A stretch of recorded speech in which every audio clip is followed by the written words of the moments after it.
This is your place for all things Grand Rapids Griffins and all things Toledo Walleye. This is the Hockeytown West podcast with your host, Brandon Cook and Nick Harrington. All right, welcome back, everybody, to the Hockeytown West podcast. I am one of your hosts, Brandon. And I'm Nick. Welcome to the Thursday episode of the show. This is a weird one for us, buddy, because normally between recording, there's a game, and there really hasn't been. There was the All-Star game, but nothing else. The boys have been on break, and they're on break still till Friday. Yeah, I mean, everybody's on break right now except for, like, juniors. But slowly everybody's coming back. They had a game or two yesterday, a game or two tonight. So, yeah, in the AHL, I don't know if they're still on break. Show's off till Friday. Which, you know what? Everybody's complaining about it. But honestly, it's good for the guys. You know how much travel, like, this is their, like, vacation period, and we're complaining because there's no hockey. I know, right? We're the ones complaining, and they're the guys on vacation finally after all the hard work they do. And talk about, like, sheer luck for Bergie. Like, he ends up at the All-Star game in San Jose, which is a great vacation destination by any means. You know, it's not a bad place to go visit.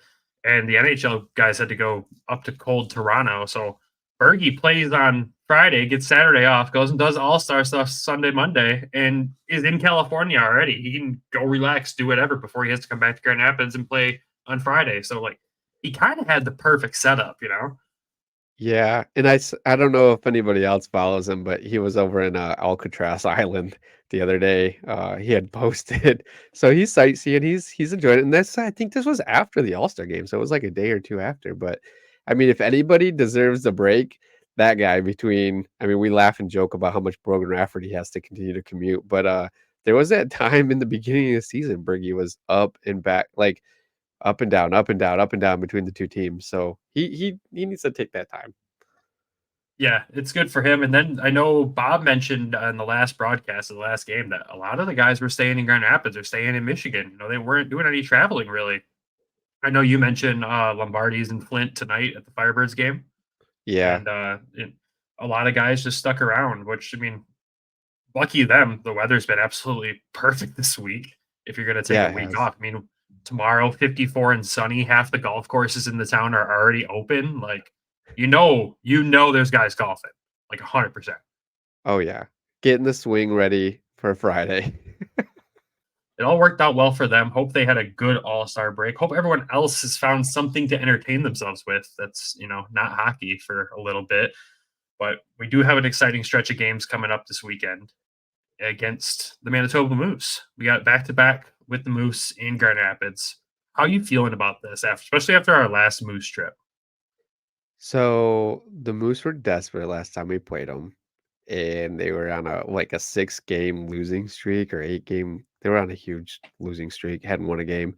So they came out desperate, and we almost lost. Like, we both looked at this, was like, these could be trap games for us. Like, we should win these, but it didn't play out that way, and the Moose kept it very close from at least the Saturday night game. I know the Friday one I think was a little bit more spread out, or maybe they were both close. Remember, because we had to come back in both of them by 3 goals. Oh yeah, so yeah, the Moose this week. I'm nervous. I'm hoping, like, not everybody's rusty, or at least on our side. Hopefully, Waddy's got them at least riding the bike or something. Yeah, I think they're back in town by today. At least they're practicing today, which is Wednesday. So I think they'll have a couple days of practice in there. I'm assuming the first period is going to just be an absolute crapshoot. The boys are going to look slow on both sides. It's going to be ugly. But, you know, it'll be interesting to see, too, because Bergie spent a lot of time playing with Brad Lambert and Capobianco from the Moose in the All-Star tournament. So it'll be interesting to see those guys go against each other after that. But, yeah, I mean, the Moose, like you said, they were struggling, man. When we played them, they were on a pretty bad stretch. They're 4-5-1 in their last 10. They did win their last game they played. It was against Rockford. They did us a favor there. But, you know, not much has changed since we previewed them. That's why we're not going to really dive in and do a full preview on the games here, because it's only been, what? 2 weeks? Like, we're not going to bore you all with talking about their leading scorers again. Yeah. But before we jump into what we're actually going to talk about, predictions for this weekend? Do you have any?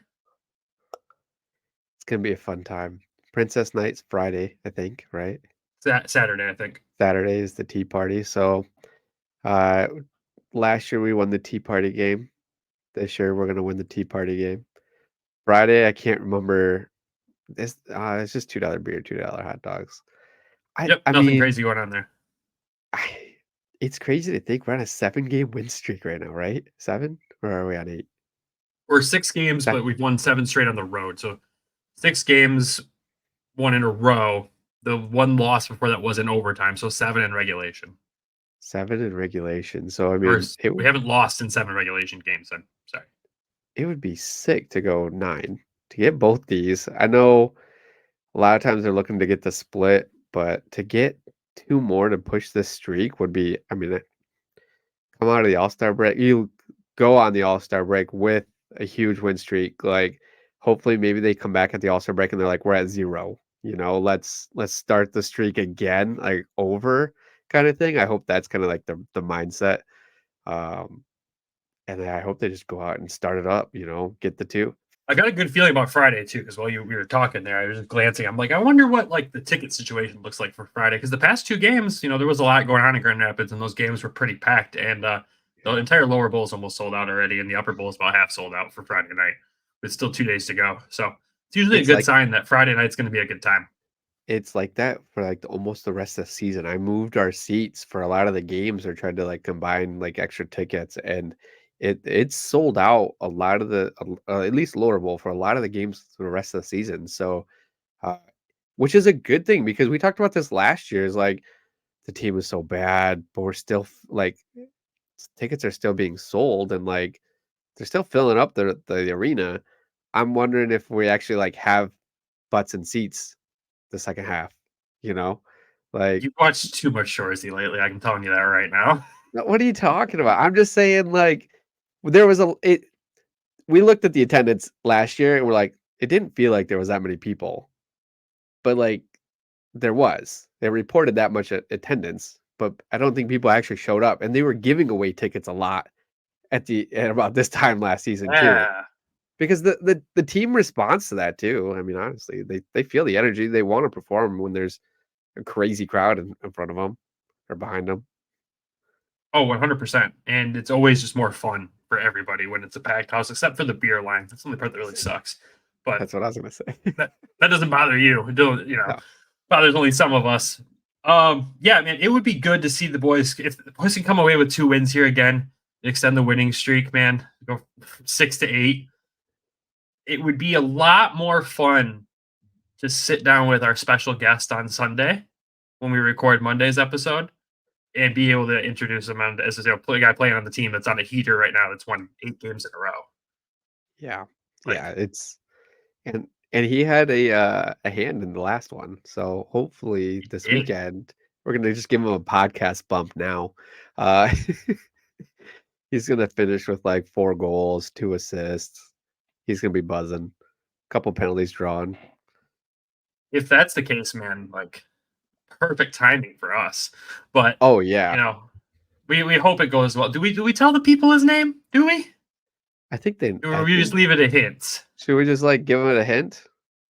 You're just gonna hint on it so anyone watching on YouTube can clearly see who it Yeah. is. I like that move. If you're curious, then you got to go to this part of the episode on YouTube and look where Nick's pointing, and it'll give you the hint. We're not interviewing you. We interview you every week. But yeah, no, we do have a fun interview coming up. We are both super excited for it. We have a couple coming up now, and this is exactly where we wanted to go with this podcast: is get more people on that all of you guys want to hear from, and we're both ecstatic about this. But yeah, so that's exciting things coming up. Be ready for Monday's episode. We're both stoked for it. We wanted to get it to you guys during the All-Star break, but scheduling didn't work like that. But hey, we'll take what we can get. And all I got to say is we appreciate the Grand Rapids Griffins for working with us and making this a possibility. Even we are 1 year into this podcast and we kind of still feel like nobody's, and we're able to have these opportunities to talk to these guys. So it's super fun for us. We're excited, and trust us, we'll ask some good questions. We won't, no softballs, but nothing that's going to get them in trouble. Yeah. It's I think that's the hardest part for me to find those those questions. Oh, it'll So be fun. It'll be good. But looking forward to that. So the rest of this episode, we got two things to talk about. We're halfway through the season, kind of a little bit over, and we have some Toledo updates that we've got to talk about. The second half of the episode will be our new segment, Toledo Thursdays. I think that one fits perfectly. We always try to fit them in on the Sunday recording when we post for Monday. It never happens because there's so much Griffin stuff that happens over the weekend. We can usually tell you, hey, they won, hey, they lost, but we can't really dive into the team and what's going on. But Thursdays, we can definitely reserve some time for it. So going forward, we'll have Toledo Thursdays. But we're halfway through the Griffins season. We are second in the division technically, but we're tied for second with Texas. This is around exactly where both you and I predicted the team would end the season when we talked in our season preview. Griffins are 40 games played with 32 remaining, 20 wins, 15 losses, 4 overtime loss, 1 shootout loss.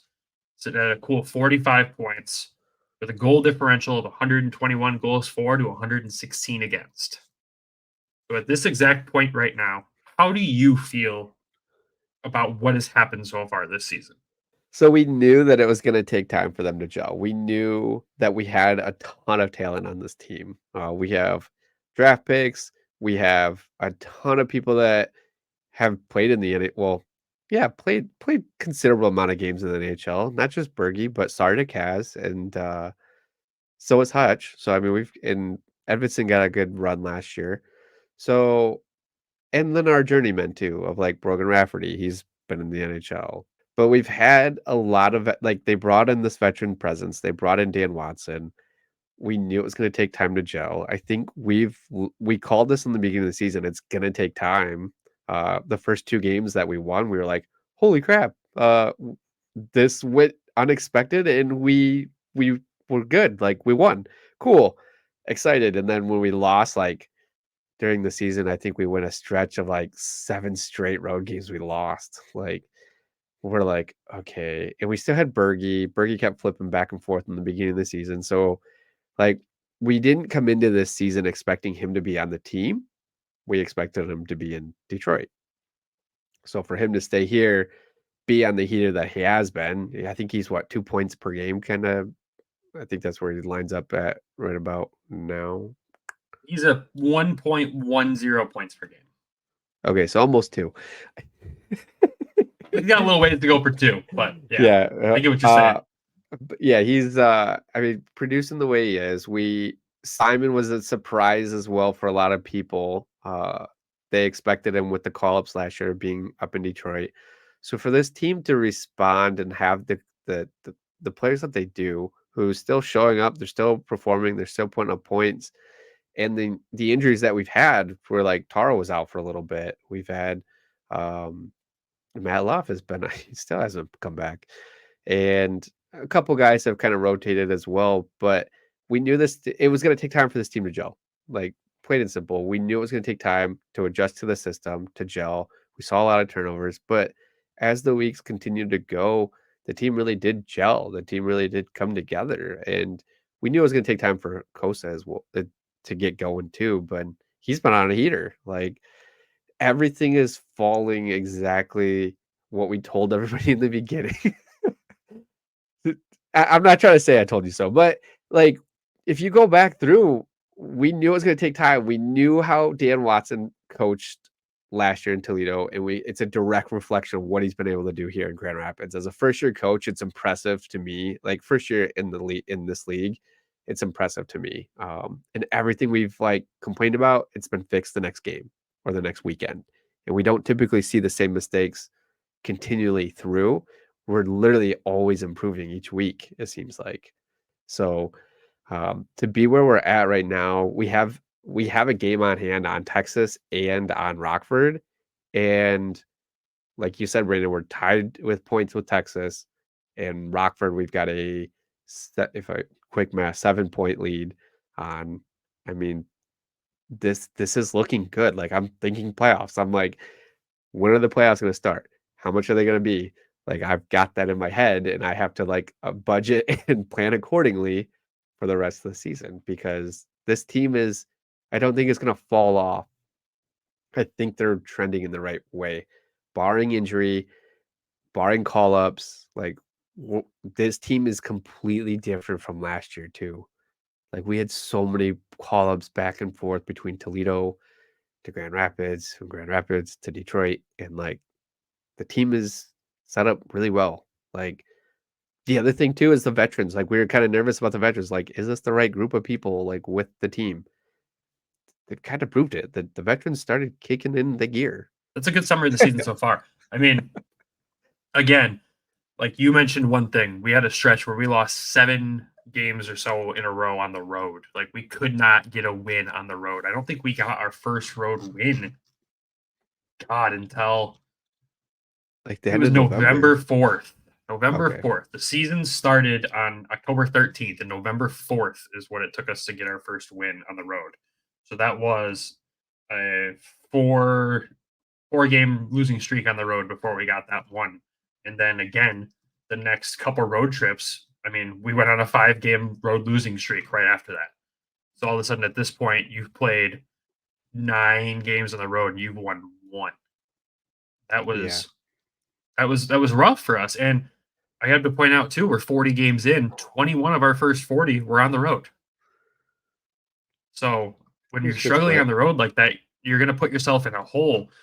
And lately, I mean, we had the 5-game win streak that kicked in, December 27th, right after Christmas, up until January 6th. 5 games in a row, felt great. And we lost 3 in a row. And it's like, okay, what's going on? One of those was an OT. That weekend that we had the snowstorm here in Grand Rapids, the 2 games against Rockford that really sucked. All 3 of those games we lost that time frame, though, were all at home. The script had flipped completely. We had won a bunch of games on the road suddenly, and we started losing at home. And now suddenly we found balance because we haven't lost since then going into this weekend. The last Knock on loss wood. was that second Rockford game. Yeah, knock on wood. The Rockford overtime loss was the last loss this team had. And what this team looks like just from January 13th to now is so different already. I mean, we saw guys kick it into gear like Marco Casper. Marco Casper went on an insane point run after Christmas. It was like 11 points in 10 games, playing incredible. Sebastian Costa, like you said, playing incredible.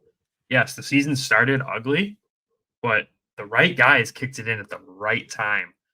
Yeah. And I mean, now you look at it and we're winning games consistently. The team is super fun to watch. Whether we're winning or losing, they are fun to watch, except for that one game against Rockford. Yeah. But yeah, man, like things are good. I know it's not going to be perfect. It's going to be a battle. I mean, look at the teams we were up against in this division. Look how close it is still. Like I look at this weekend ahead. Yes, we play Manitoba, is the worst team in our division right now, but they're no slouch. They've shown before that they can win games, and they're just going through a rough patch. When are they going to come out of it? Who knows? Iowa, I don't think they're going to come out of their rough patch this year. Chicago was one of the worst teams almost in AHL history and has turned it around, and they're 5th in the division. Rockford's right ahead of them. And then you got Texas with us in Milwaukee. And ironically, Texas plays Rockford on Friday and Milwaukee on Saturday. So every week we're going to be talking about what the Texas Stars and what the Milwaukee Admirals and what the Rockford Ice Hogs are doing. We're at that point in the season where we have to start paying attention to that. And last year, it was, what are the Chicago Wolves doing at the bottom here with us? Are we going to sneak in ahead of them? Like, what's going on, And now we're talking, what are the top teams in the division doing at this time of year? It's a complete change of pace from last year. And credit, obviously, to the players, right? A lot of credit is to them for figuring themselves out, figuring out this team. But there is a hell of a lot of credit that goes to Dan Watson and this coaching staff. What he's been able to do with what he has in front of him. Because, like, yes, we questioned some veterans at the beginning of the season. We were like, what? Does this all make sense? At the end of the day, are those guys still the right fit for the team? We don't know. It's still too early for me to say that they're the right choices. We'll see what the playoffs. In the playoffs is when those guys are going to really be crucial to be supporting this team. But with what he has to work with, Dan Watson has done an absolutely fantastic job. Yeah, I wonder what he would have done with this team last year with the roster that we had. Like, how much of a difference is like how Sean brought these guys. Sean Horkoff brought these guys in of, Brogan Rafferty, the traveling man, Josiah Didier, the captain. Bring in Michael Hutchinson. I mean, the Yeah, other big surprise, because last year we went through 5 different goalies by this time of the year, and we were rotating them out every period. Like, that's at least that's how it felt. So we've we only really seen 3 this season. Well, don't count Hoos. We've only seen 3 because Letherman Letterman, spent some time up here. Yep. So did he Coase, get Letherman, and did he Yeah, get a game? Coase or Letherman. I don't know if he got to play. I think he got put in a game. Remember when Hutch was sick and then Coase was sick? It Oh was a yeah, really he was weird back up. when the flu bug went through the soccer. You Yeah, yeah, remember that? We went through those yeah. tough stretches at the beginning of the season where the team was trying to figure themselves out, and a nasty flu bug tore through that locker room for about 4 weeks, for what it felt like. Yeah, I do remember that. So I mean, yeah, that I forgot about that. I mean, I think the other thing too is that these veterans who had been here a long time, Dom Shine, Sarnik's been here for a little bit, but I think of like Dom Shine, Taro Hirose, your Wyatt Newpower, those guys that have been here the last few years. Like Waddy came in and he is a player's coach. That's what everybody. Oh, and Tyler Spezia, Lesby, like they've been here for a little bit. Speaking of Spezia, he's a player's coach. Everybody loves Dan Watson, and Spezia had said that before. Is like he really would run through a wall for this guy. And so, like, I think it did take a little bit of time for the veterans to really trust what Waddy was telling them and like how they were doing things. I think that's also what took a little bit of time for them to start performing and Waddy putting them in the right positions and spots. And then you got your new guys like Amadeus and Marco and Paul Linder who needed that time to like adjust to either speed, size of the ice, or just like the timing of everything coming in. And then also Tua was out for a whole month or 2. So I mean, like once he came back, he was just flying. So I think that's like everybody kind of merged at the same time of like rookies were bought in, ready to go. This is just my opinion. Bought in, ready to go, and the older the veteran guys were like, I don't know about this guy yet. And now the new guys have adjusted to the size, the speed, the ice rink, and then your veterans have now bought into Waddy's system and how it's working. And now, I mean, we're just going up, a lot like Dan Campbell the last 3 years. It's crazy when you look at like our organization, like Detroit as a whole, right? You just look at the coaching changes, the culture changes across Detroit sports. Sorry, Pistons, we're gonna leave you out of this one. But Yeah. like as a whole, like the Red Wings organization has fantastic coaches up and down, assistants and head coaches and support staff up and down. Some of the best in hockey. In football, they have some of the best coaches in football. In baseball, they have some of the best people in baseball. Like the culture of just winning, but also being a gritty, difficult team to play against encompasses all the sports that we support and enjoy watching. It's a really special time when you think about it like that because everything is kind of coming together as one, and it's going to be a lot of fun sports for many years to come. Whether these coaches, stick around as long as we hope they all do, but it is exciting. Now, there's one thing to also realize with the Griffins is the end of the season schedule. It is not going to be easy by any means. Almost every game, except I think 3 or 4, are divisional matchups Yep. in this division that is mostly separated by 3 or 4 points here and there in each position. I mean, we play the Rockford Ice Hogs, who are right behind us. You said, what, 7 points? Yep. And we play them 6 more times. We play the Chicago Wolves 5 more times. We play Milwaukee, I think, 4 more times. We play Texas twice only, which is nice. Some Manitoba games in there. Our only relief from the division, where if you lose some important divisional games and to make up points, are your 5 games left against the Cleveland Monsters. And they're the Which, top of the division, of their yeah, division. they are no slouch either. So they're a high-scoring, dangerous team. So this is not going to be easy by any means. This is really going to show what the identity of this Griffins team is. Are you ready? I'm going to flip the script. Oh So, boy, out of the next 32 games that we have left, 20 of them are at home. how many are away? 12. Is that really it? I believe so. I think that math checks out. 32 games left, 20 at home. I did go to Flint school, so I see 15 road games, 17 home games. So 17. So so you're close. 17. Your Flint math is a little off, but 17 at home, 15 away. Home advantage, finally. But at the same time, that hasn't always been an advantage for Grand Rapids this season. So What do you mean? well, we went through some stretches of losing home games too. As soon as we flipped the script and started winning on the road, we weren't winning at home. But we found balance now. Oh, I thought you were going to mention the puck incident. I don't talk about the puck incident because I'm just deathly afraid that it is going to factor into something like it's going to, like, you know me, I'm pretty high on the playoff train right now. We're pretty sure we're feeling pretty good there. But is that puck incident going to be the difference in us playing the stupid best of 3 playing round, or Or going to the hosting best all of home 5 right games. away? Yeah. Or that too, So we won't talk about that. But overall, I mean, it's going to be a challenge, but I think this might be one of the better Griffins teams to be able to take on this challenge. There's comparisons made every week of this team to past championship teams. And I'm not going to write them off and say they can't do it. Once you're in, you're in. You have a chance. You have the same chance that everybody else does. Yep. So we just got to get there, and I have a pretty confident we will. And, looking through some of these veterans, looking at their points in the playoffs and past teams, we might be looking pretty good there. Mr. Brogan Rafferty's pretty good in the playoffs. So I'm excited. I think things will be fun. I think they'll be good. There's a couple more fun promotional nights coming up at the arena, so those are going to be fun. The crowds are coming back. They realize Ben Simon's gone. They're showing up. They're showing out. They're having fun. The past 6 games we've gone to, or at least I've gone to, have been a good time, and the crowds have been into it and fun. I'm excited. And yeah, I mean, it's just good vibes going forward with this team right now. I just hope everyone continues to play at the pace they are and continues to improve.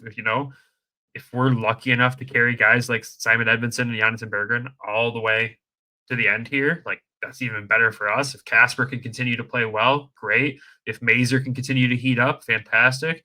If Amadeus heats up, amazing. And the veterans continue to play the way they are too. This is going to be great.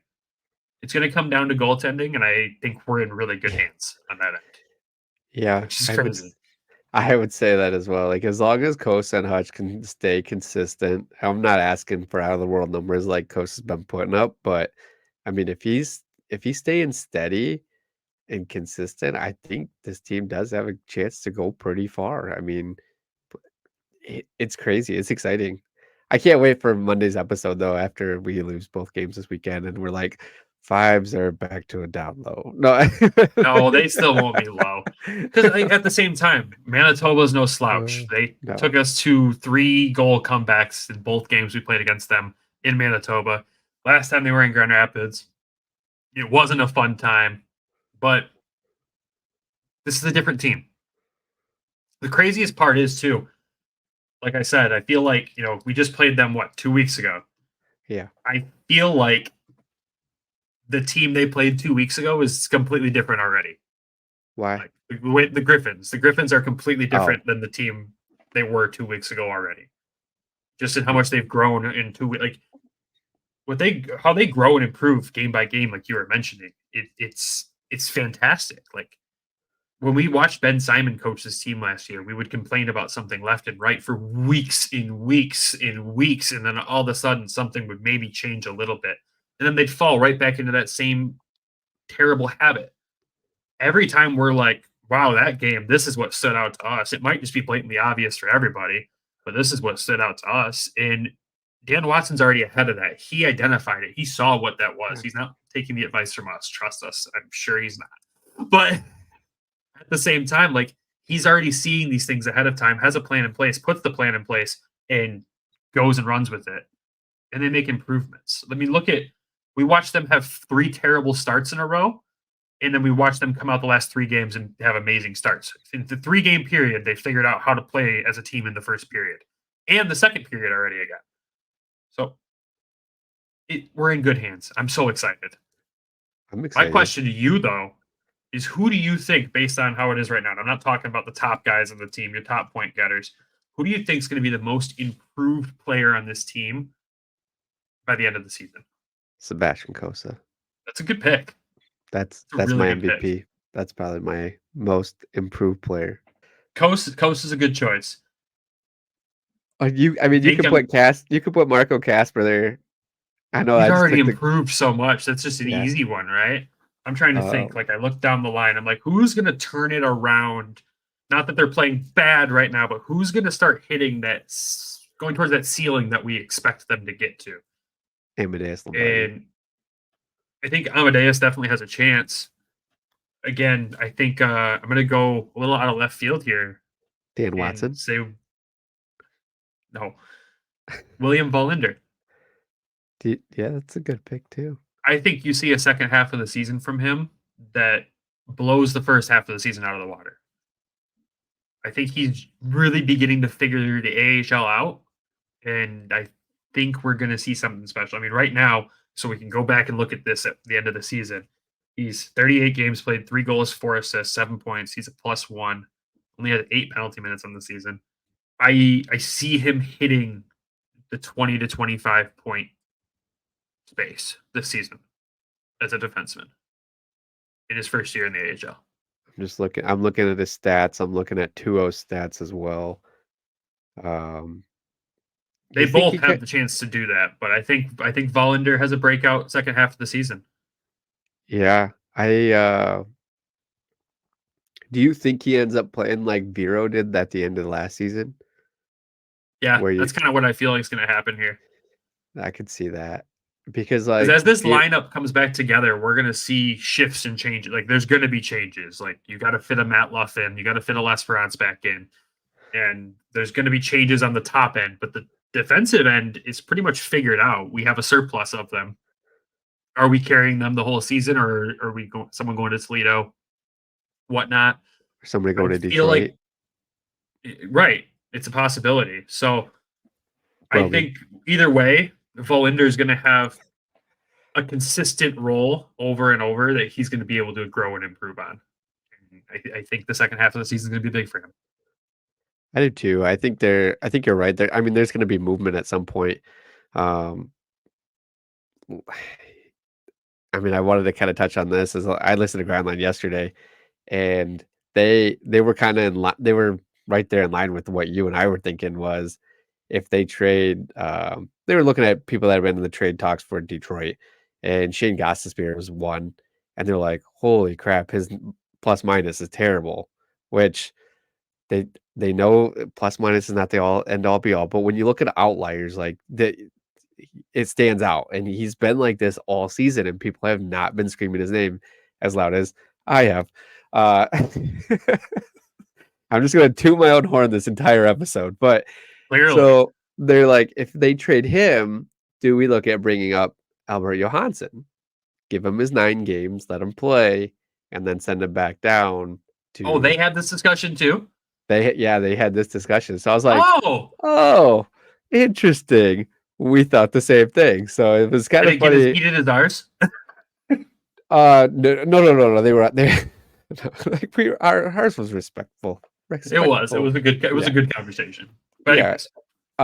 It was probably a little bit tone heavy aggression, but with you and I, but we met well at the end. But so I was like, that's an interesting spot. And I also thought too, then I was listening to them last night. I was out running, so like my brain was running. I was thinking through everything. They were talking about Jonathan Bergen's been in trade talks as well. If you see David Perron get shipped out, you move Bergie up. And so my thinking is like, well, guess who's coming back here soon for the Griffins? Matt Luff. Matt Luff slots right into that spot and takes that Bergie spot. So I was like, oh, this kind of plays real well into everything. And if Detroit does find a partner to be able to dance with and to trade some of these defensemen, I mean, it's because we have Justin Holl, we have Oli Mata.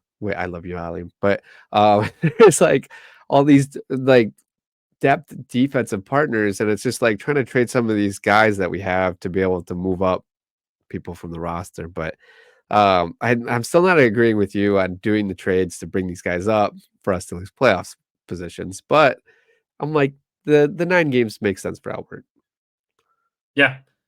I mean, it'll be interesting to see how things shake out. We will see changes. The post All-Star break is when things are going to start to shift into motion for all teams. We're going to see a lot of changes. We might see a team relocate. Who knows? But Ow! yeah, bye Coyotes. Yeah, it's going to be interesting. But I want to pose one last question, and we got to hit an ad break desperately. Who do you think is a player that's near the bottom half of the team in production right now that's not going to improve? That's hard for me to like as I'm looking at the defenseman stats right in front of me. Like it's hard because like I don't know the extent to Emil Viro's injury, so like I don't want to throw him there. He's only got It's fine. We 12 don't need games to throw him in. into that. He's injured. So let's take the guys Yeah. out that have been hurt recently. I mean, are you looking for an answer? Are you There's one looking that for stands out to me that I figured you would grab onto, but what, Jared McIsaac? I mean, who's not gonna improve? yeah, who do you think's not like? Who do you think is struggling to figure it out this season? They're just not going to get it figured out. Cross Annis. I have a Cross. fear that that's the correct answer. Yeah, I think It's that's unfortunate because I am a big Cross guy. Like we loved his play last year, and this year he just has not figured out. He's been healthy, scratched multiple games, he's got and 32 for the got season. 32 to other guys having 38 or 40. Like he's missed. He has not been injured. He's been just healthy, scratched. So any games he's missed, he's healthy, scratch. So His stats so far: 3 goals, 4 assists, 7 points. He's a -1 with 28 penalty minutes. And people that have less points that oh geez, less goals than him are Trenton Bliss, who's currently with the Toledo he's Walleye. only played 2 games with us this season. Yep. Riley Sawchuk, who's played 4 games, and then Alex Doucette, who's played 6 games. So, yeah, that's Cross. I don't even know what to say. It's not good. It's not good. It's not the same Cross Hannes we saw last year, which is weird. I wonder what's going on. Even points wise, he's like the worst forward. I mean, last year he turned it on at the right time, and then he got injured. It was terrible. He came back into training camp from his injury, and we were like, "Wow, he looks fantastic." Preseason, he looked so good.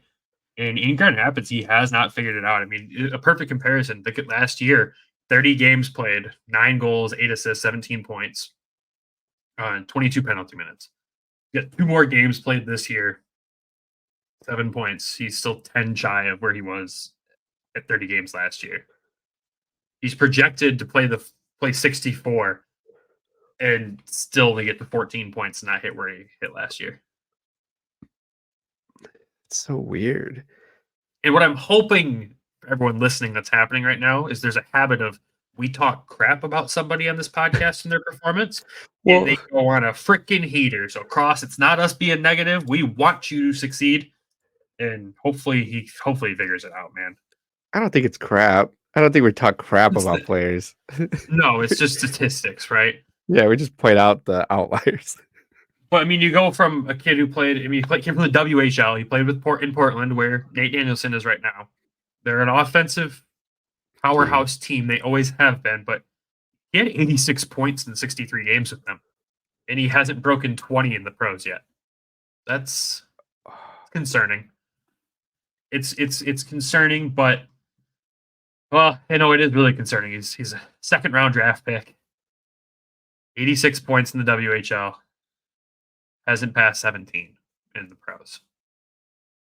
Do you think it's a more of a personal thing than it's a person thing and not a player thing? Like skill and will type thing, or Yeah, maybe he's dealing with something off ice. Maybe it's more of a mental thing. it's possible. We don't know. I mean, he's 22 years old. He's a child still. It's not writing off Cross Hannes by any means. I just don't think the improvement will come this season. again, I think I've said it before. I don't know if it's ever made it into the final edit or not, but I think a stint in Toledo would do him well. Yeah. It has the potential to get the spark back. Nobody on this team takes reassignment negatively. No one in this organization does. The way these coaches and management handle this, they all take it pretty well. I mean, Berge was hit or miss for a second, but he's clearly on the up and ups with his attitude about being in Grand Rapids.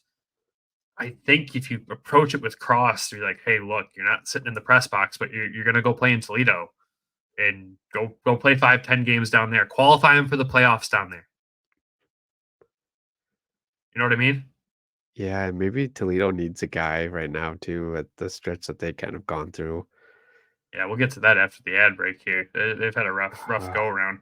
An offensive spark like that, a young kid who's really gritty, he can play that tough ECHL game. The fans are going to hate it, but man, it makes sense. And like I said, it's not a punishment thing. It's a go find your game, go find your spark, go light it up for 10 games, come back up here and tear it up.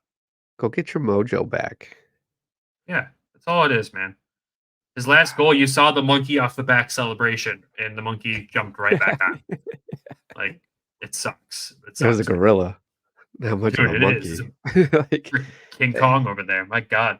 I just hate to see that. I just hate to see his stats like this. Like, I wish there was somebody we could talk to and be like, what is going on with him? You know what I mean? Like, it's not fitting. Something doesn't fit. I'm gonna keep an eye on him this weekend and see what's going on because he's not even noticeable out there. Like Elmer, we can tell when he's out there, he's baby on skates for a while, right? Like Cross has just disappeared, like not noticeable unless he's sitting in the box. You know, it's odd. Yeah. It's so weird. It's so strange. After you read off those stats from last year and me seeing them for this year, something doesn't add up. And it's not like he's It not really buried on the doesn't. fourth line.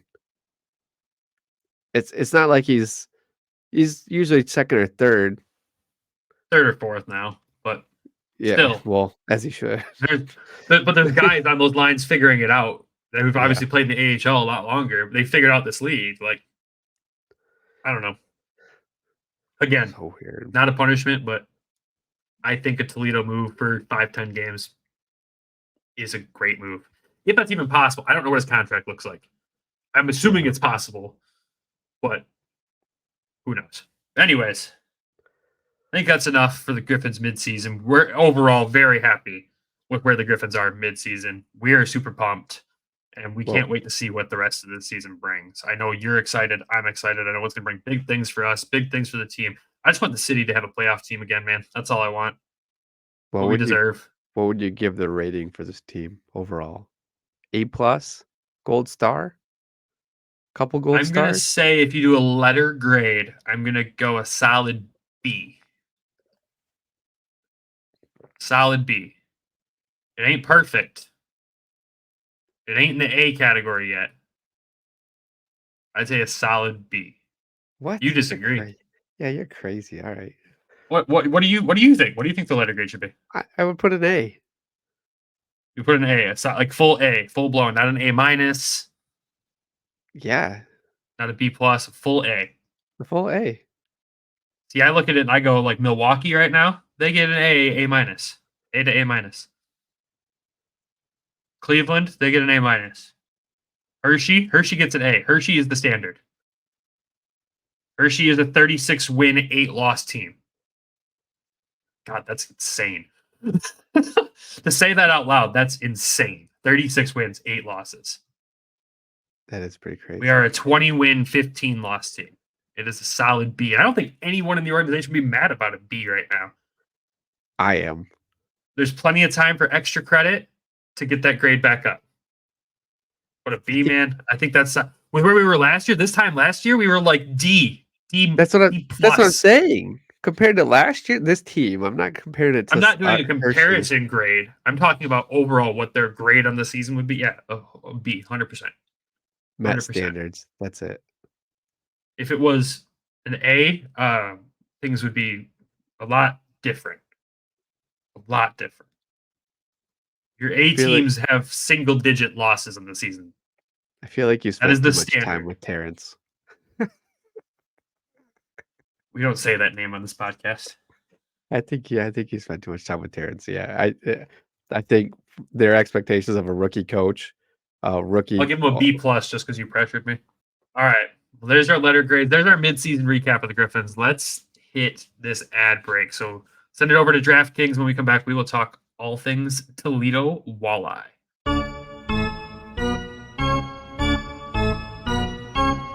Looking for a super offer for Super Bowl 58? DraftKings Sportsbook has you covered. New customers can bet on the big game and turn $5 into $200 instantly in bonus bets. Currently, the Kansas City Chiefs money line is plus 105, so if you bet $5, you could win $10.25. Download the DraftKings Sportsbook app now. Use code THPN. New customers can bet $5 to get $200 instantly in bonus bets. Only on DraftKings Sportsbook, an official sports betting partner of Super Bowl 58 with code THPN. The crowd is yours. No problem. Call 1-800-GAMBLER or visit www.1800gambler.net. In New York, call 877-8-HOPE-NY or text HOPE-NY 467369. In Connecticut, help it go for problem gambling. Call 888-789-7777 or visit ccpg.org. Please play responsibly. On behalf of Will Casino and Resort in Kansas, 21 plus age varies by jurisdiction. Void in Ontario. Bonus bets expire 168 hours after issuance. cdkng.com/football for eligibility and deposit restrictions, terms, and responsible gaming resources. And we are back. Good ad read, sir. But you know what's even better ad read? My ad read that's live for everythinghockey.com. So head over to everythinghockey.com. Use code WEST. Get 10% off of sick hoodies like this one I'm wearing right now. Hockey and beer one. I absolutely love this thing. Love all their stuff we've had so far. Great partners. Yeah. But anyways, let's jump into our next segment, which is now dubbed Toledo Thursdays or Walleye Wednesday if you're here in the room listening while we're recording. But it's Toledo Thursdays. Let's talk about them Toledo Walleye because things have been interesting to say the least. A lot of things have changed. So they are suddenly 3-4-1-2 in their last 10 games. What? It feels wrong, right? Now, let's preface this with before we talk about the games that happened this weekend. There are 43 games played, 26 wins, 9 losses. 3 overtime losses, 5 shootout losses. Shootout is a bad thing for this team. Like our team. Yeah. 60 points on the season, 182 goals scored, 140 goals against. So that's where they're at still. Goal differential still absolutely insane. They're still third in the entire Western Conference. They are still first in the Central by 6 points with Wheeling behind them. Things look bad right now when we talk about some of these past results, but in reality, overall, they're not bad still. People need to relax a little bit, but fans that we talk to are calling for change. They're calling for something to be different. What we're seeing is they're struggling to win games, and the coaching staff isn't making any corrections. So 2 weeks ago, they went through a really ugly weekend. It was Toledo Storm weekend. And they had their first 2 games that weekend. They lost them. They were really bad games. One of them was against Kalamazoo, who has this team's number again for some reason. And what we heard was that the players did a players-only meeting after that game to try to right the ship and get things back together. The player leadership decided to take this upon themselves and do it. And then they won the next game 9-1 on that Sunday. So things started to roll. But then they come into this weekend, and they had a weird 3-game stretch against the Norfolk Admirals, a team they don't really ever play because it's the only time this season they might actually play this team. And they had 3 all in Toledo this weekend. And it was just weird. So let's jump into Friday's game here. The Walleye dropped this one 4-3 in a shootout. Another game where fans were looking for something to change, and the boys just didn't make any corrections. You know, you have guys on the team that are still scoring like crazy, like Brandon Hawkins. You know, I think he got his 23rd goal of the season in that game. He's still doing the Brandon Hawkins thing. But looking at that game, a shootout loss there. Highlights for us there is that Centazzo had 2 assists in the game. Bliss had an assist. Sawchuk had an assist. But that was really it. Just a really, really ugly game by the Fish. Fans not happy in this one. Jan Bednar stops 38 of 41. He had 42 shots against in this to Toledo's 27 shots on goal. That's an important trend that we'll continue to talk about over this weekend here. They go into Saturday, which I should point out, Saturday, another sellout action in Toledo. Their 20th of the season. The fans still love this team, whether they want to admit it online or not. They do love them. But they ended up losing this game 2-1, and guess what? A shootout. So 2 of those 5 shootout losses they had in the season are this weekend against Norfolk. John Letherman got the start in this one, and what we heard was John Letherman is the reason that this game even went to a shootout. John Letherman had a bounce-back John Letherman-like game, which he hasn't had much of this season. He has struggled. His numbers aren't where we're used to seeing John Letherman. But he held them to just the one regulation goal, stopped 44 of 45 shots. Another night where Toledo gives up 46 shots to Norfolk. Toledo did put up 32 shots, so they got back to their usual selves there. 0 for 3 on the power play. Power play has been really bad lately. And, highlights for us in this one was the first goal of the game, which was the Walleyes. In the second period, Doucette got his 8th of the season with Sawchuk assisting. As Griffins fans, we love hearing that. We need both of those guys to continue to succeed. And overall in this one, man, just another ugly game. Quite a few penalties, quite a few roughing penalties. It really felt like, according to our friend Travis down there, who's a season ticket holder, it felt like this game was setting up for what was going to be an ugly Sunday game. And then Sunday comes around with the attendance of 7,777 on the dot, 7777 across the board. The game got ugly, where Norfolk ended this game with 73 penalty minutes. This is my favorite game of the weekend. Oh, hands down. Well, it's easy to be the favorite game because it's the second Sunday in a row that the Walleye win 9-1. Again, struggle in the first 2 games. Sunday comes around, and it's Sunday fun day in Toledo. The boys went off. Sawchuk got his 13th of the season. He got his 14th of the season. Hawkins got his 24th of the season. Craig's got his 22nd of the season. Sawchuk had a couple assists. Hawkins had a couple assists. Doucette had some assist action in there. And the power play went 2 for 6. The power play clicked in this game. But something weird happened near the end of this game where we kind of had a mini line brawl. So Pat Mickish, the coach, was smart and went with John Letherman after his performance Saturday night, went with him again on Sunday. He stops 28 for 29. And we see John Letherman getting a skirmish at the end of the game here. And oh boy, was it funny. If you haven't seen it yet, it's on our Twitter page. It's on Toledo's as well. But guy kind of crashes the net and pokes at John a little bit. And of course, the team didn't like that, so they take care of him. And then everybody comes in, including Letherman, throwing a couple blocker punches in there. At this point, it wasn't Norfolk's starting goalie. It was their goaltender, their backup that night. Comes off the bench to join the altercation. It is now serving a 5-game suspension for that.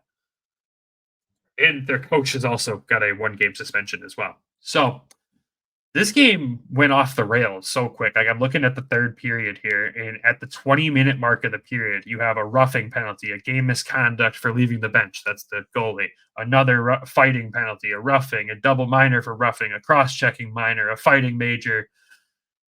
This is all the 20-minute mark of the period. This game got absolutely out of hand. It is weird. I want to know the details on this one because I can't find it, and I didn't see notes about it. But one of their players at the 8-minute mark of the third had a game misconduct, and it's classified as other infraction. I really want to know what that is. I don't know what that is.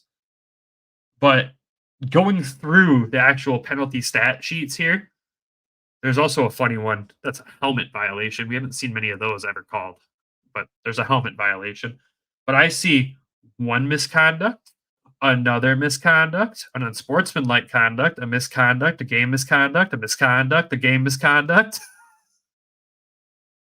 Like when you think ECHL back in the old days where it's just beating the crap out of each other, this game turned into beating the crap out of each other. And the Walleye did it both on the ice and on the score sheet in this one. So overall, the Walleye are in a weird spot right now. We really don't know what's going to come next for them. Their schedule it's an ECHL schedule. It's not easy. Like, none of these ECHL schedules are easy. We've seen some crazy stuff in the past from these guys. And I look at just this weekend alone. They have Kalamazoo back to back, home and home. Oh, and we're That's, terrible against Kalamazoo. this is kind of that weekend where it feels like, we talked a while ago about, is this the weekend the Griffins find their identity and find their stride? Is this the weekend the Walleye show what it's going to look like for the rest of the season? Is this what changes the tide? Does it change for the negative or does it change for the positive? Can they get back to that team that's just absolutely outscoring everyone? Because clearly the scoring talent is there. Oh yeah, Back-to-back Sundays dropped 9 goals in each game against, a Norfolk team that's 5th in the Eastern Conference. They're not like a bad team by any means. So what is this going to look like? I think it's going to be pure chaos. You have Friday night in Toledo, which is probably going to be almost a sellout game. It usually is on a Friday down there. And then you have Saturday in Kalamazoo. That is a sold out game in Kalamazoo. It is 100% sold out. Is their Pink the Rink night? You got the pink ice going. It's going to be a rowdy bunch of people. So what can Toledo do? And something has to change. I hope the coaching staff focused on one of their biggest glaring problems, which is defense. Defensively, they're not playing well. They're obviously giving up multiple games with 40 shots against back to back to back to back to back. That's Your not goalie good. can only help you so long. And, we've talked multiple times this season about the goalie stats down there, and we're like, what's going on? But it might not be a goalie's problem. I think it's a defensive problem. I think it's team defense, not just the regular defensemen. It's the forwards as well. I mean, it's what John Lethman's capable of.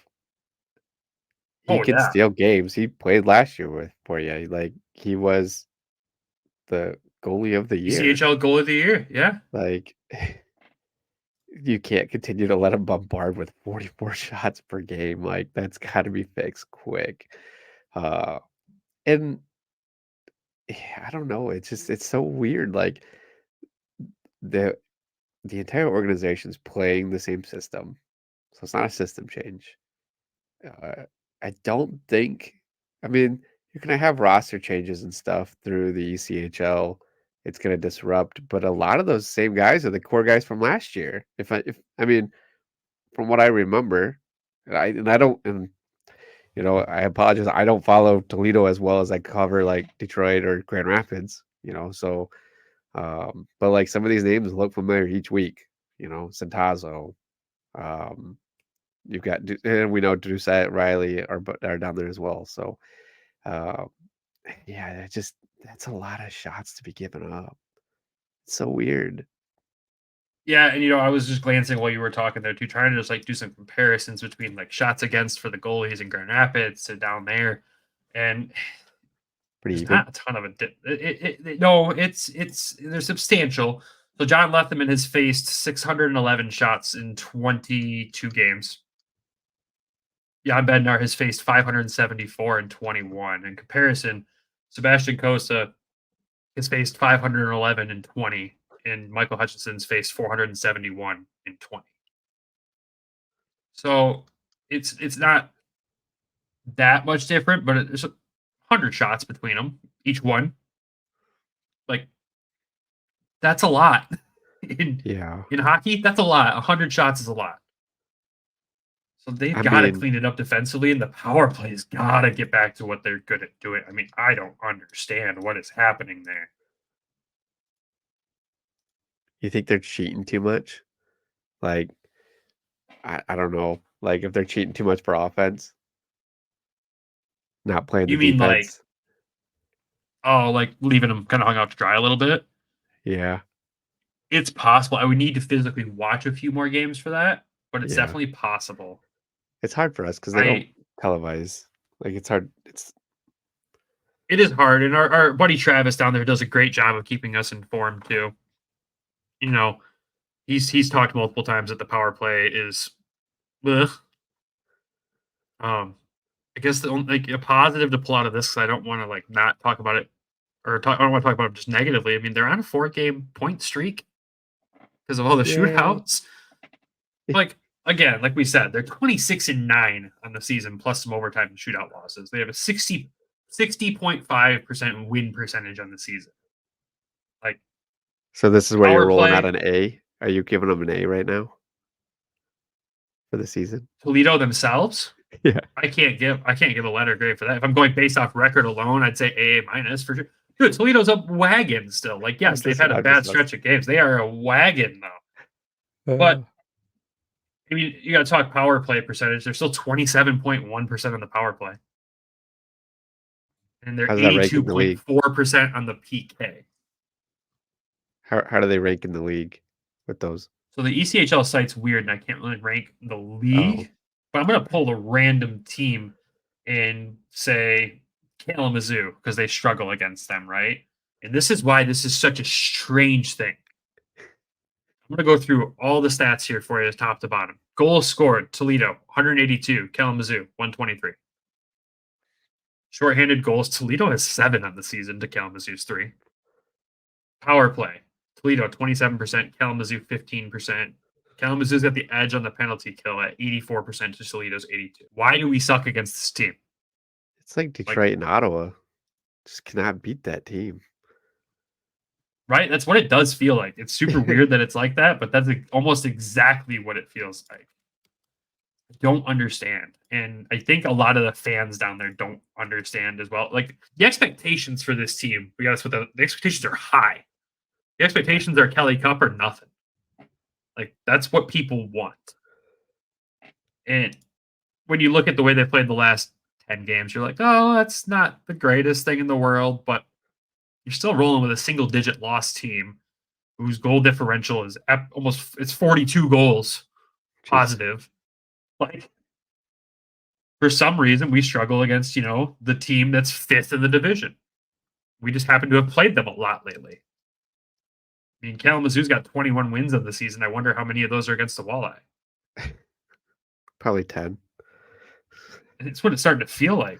I don't understand, Toledo, but I've got the NHL standings pulled up, and they're like Boston, 42 goal differential, 10 losses. I mean, and we continue to have Boston's. Well, we did for a while. Boston's number in the beginning of the season, and I think it's more balanced out now, comparatively for Detroit. So that's probably a really good comparison, to be honest. It honestly is. Like, they are the Boston of the ECHL, man. Like, I pulled the other comparison because, like I said, I can't tell you exactly where, like, the power play ranks and everything through the whole league, but the second place team in the Central is Wheeling, the Wheeling Nailers. So I pulled them up. Power play for Wheeling, 19%, 27% for Toledo. Penalty kill for Wheeling, 78%, Toledo, 82. Like, these comparisons aren't doing me any favors. Like, we go to the best team in the entire conference, the Kansas City Mavericks, and Toledo beats them in those categories there too. So, like, to put it big picture for everyone is the sky's not falling for Toledo. They just got to make some adjustments. The concern is that they haven't seen those adjustments over multiple games. But again, how do you make major adjustments when you lose 2 games in a shootout? You push them all the way to a shootout, and then you turn around on the Sundays and win 9-1. What adjustments do you make? Like, as a coach, you sit there going, okay, well, I make adjustments on defense. We're going to lose offense, and maybe we don't score 9 goals. We'll score 8. I don't know what. If I'm Pat, I'm scratching my head too, going, "What the heck do I do here?" Yeah, I don't know. You call Dan. Yeah, That's what maybe you do if you're Dan. Pat right now. You call Dan. And maybe Dan was down there this week with the All-Star break, and maybe he was down in Toledo visiting, and I don't know. He went down for the Storm weekend, and he was there for that 9-1 win. But yeah, I don't know if he was there this weekend. It's weird, man. There's a lot of hockey left to be played in the ECHL. A lot of hockey left. And like we said, there's some good separation from the teams behind them. They're 10 points out of 3rd place. They're got 12 points out of 4th. There's some good separation there. They just can't slip too much. The stream is headed in the right direction for these Walleye. I think you said train, not stream. And I'm like, sure, that works too. No, stream. if Toledo can come out and beat Kalamazoo in one or both of these games this weekend, everybody's feelings will be reversed on it. Like, Give them a podcast pump. maybe they need that little podcast bump. Who knows? But that's all I've got for Toledo Thursday. Do you have anything else you had questions about Toledo, or do you want me to move on to the next topic? Go Walleye. One last thing to talk about before we end this Thursday episode. Nate Danielson.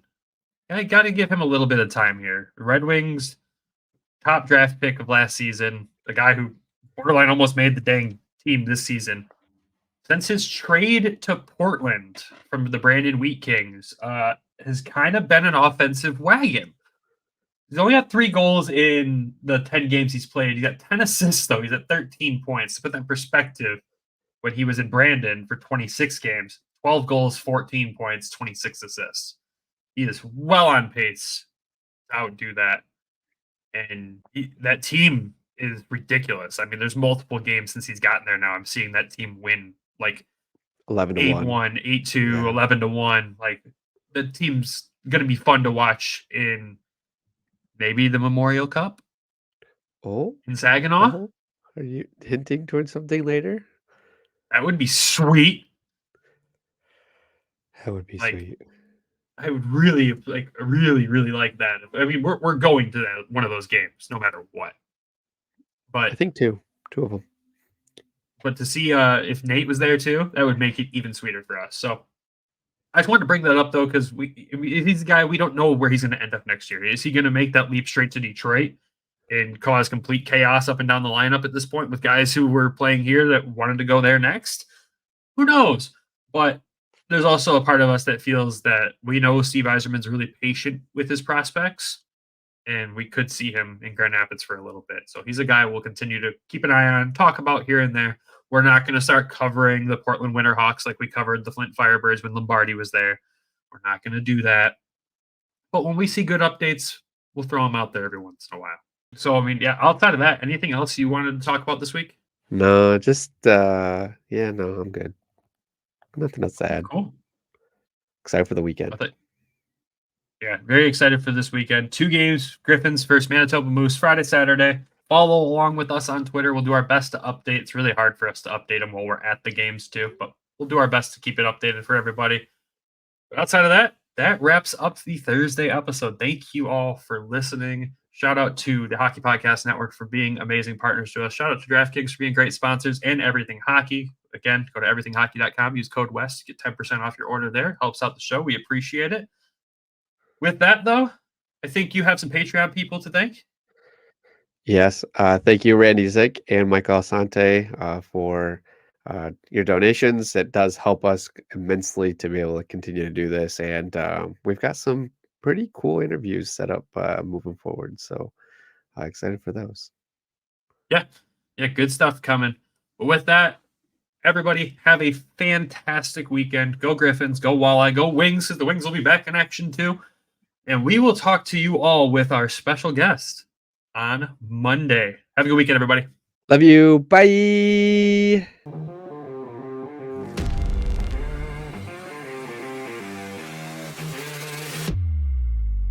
Thank you for tuning in to the Hockeytown West podcast. Be sure to check us out on Twitter at HockeytownWPod and your host, Nick at GR Hockey Guy and Brandon at Brandon GR Hockey.